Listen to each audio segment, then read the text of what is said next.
প্রতিবাদ অনুষ্ঠানে পিতামাতা আপনাদের শরীক দলের হামলা, কি বলবেন?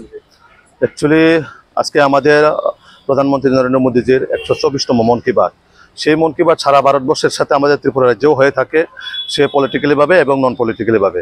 তো আমাদের প্রধানমন্ত্রী নরেন্দ্র মোদীজির যে 124তম মন কি বাতে সেই আমাদের আসারামবাড়ি মণ্ডলেও এই কার্যক্রম অনুষ্ঠিত হয় এবং পূর্ব টকসাই এডিসি ভিলেজে এই কার্যক্রমটা নেওয়া হয়। সেখানে আমাদের মণ্ডল সভাপতিও আসলো, আমাদের কার্যকর্তারাও, ওনারা সবাই বসে এই মন কি বাতটা শ্রবণ করতে ছিল আর কি। এই সময়ে হঠাৎ করে ত্রিপুরা মথার যারা গুন্ডা বাহিনীরা, যারা সমাজকে ধ্বংস করার পথে নেমেছে, ত্রিপুরা মথার কিছু গুন্ডা বাহিনীরা, ওনারা হঠাৎ করে আমাদের কর্মীদের উপরে হামলা চালায় এবং তাদেরকে প্রাণে মারার উদ্দেশ্যে তারা দাও কুড়াল এবং যতটুক আমার কাছে খবর দেশীয় বন্দুক নিয়ে ওনারা আমাদের কর্মীদের উপরে হামলা চালায়।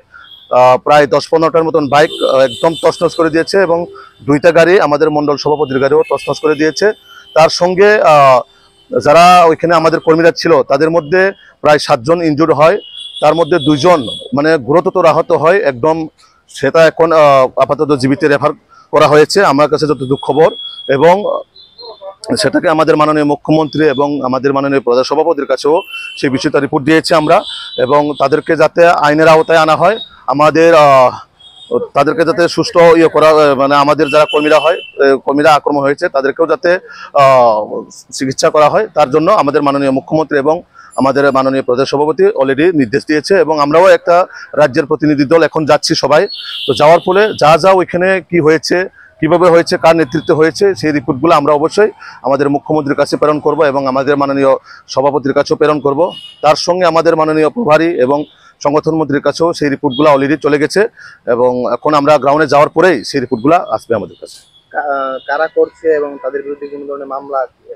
হ্যাঁ, এখনো অবশ্যই অলরেডি মামলা আমরা বলে দিয়েছি যে যারা এই ঘটনার সঙ্গে জড়িত তাদেরকে অতি সত্বর যাতে এফআইআর করা হয়, এবং আমরা চিফ মিনিস্টারকেও আমরা অলরেডি বলে দিয়েছি যে অতি সত্বর তাদেরকে অ্যারেস্ট করা হয়। এটি তো টোটালি এখন অব্দি যা খবর এসেছে আমাদের কাছে যে ত্রিপুরা মথার যারা যুব বাহিনী, তাদের যে গুন্ডা বাহিনী, এই যুবকরা তারা হঠাৎ করে এসে এই হামলাটা চালায় ত্রিপুরা মথার।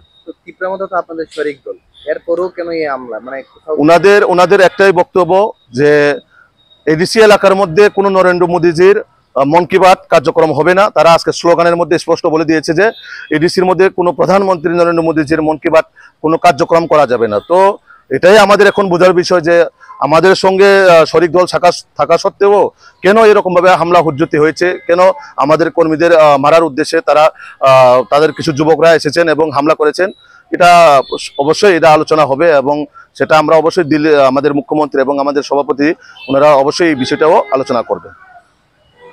আমাদের পুলিশের কাছে একটা খবর আছে যে এখানে সুরজিৎ দেববর্মা, ওনার বাড়িতে একটা প্রোগ্রাম চলছিল মন কি বাত। ওই প্রোগ্রামে কিছু দুষ্কৃতী এসে 30-40 জনের মতো দুষ্কৃতী এসে বাড়ির সামনে কিছু বাইক ছিল, যারা মন কি বাত প্রোগ্রাম দেখছিল তাদের বাইকগুলি ড্যামেজ করেছে, আর 2টো গাড়ি ছিল ওদের ড্যামেজ করেছে, আর 3-4 জনকে আহত করেছে। তো 3-4 জনকে হসপিটালে করা হয়েছে, আর বাকি আমাদের কাছে এখন কমপ্লেন দিচ্ছে, ইনকোয়ারি করবো, এই ইনভেস্টিগেশন চলবে আর স্ট্রিক্ট অ্যাকশন করা হবে, কারণ এটাকে ছাড়া হবে না। কারণ কঠোর থেকে কঠোর যে সেকশন আছে ওদের উপর লাগানো হবে, আর পুরো যেটা থাকে অ্যাজ পার ল অ্যাকশন নেওয়া হবে। বর্তমানে পরিস্থিতি এখন স্বাভাবিক আছে, কন্ট্রোলে আছে, তো নজর আছে সিচুয়েশনের উপর।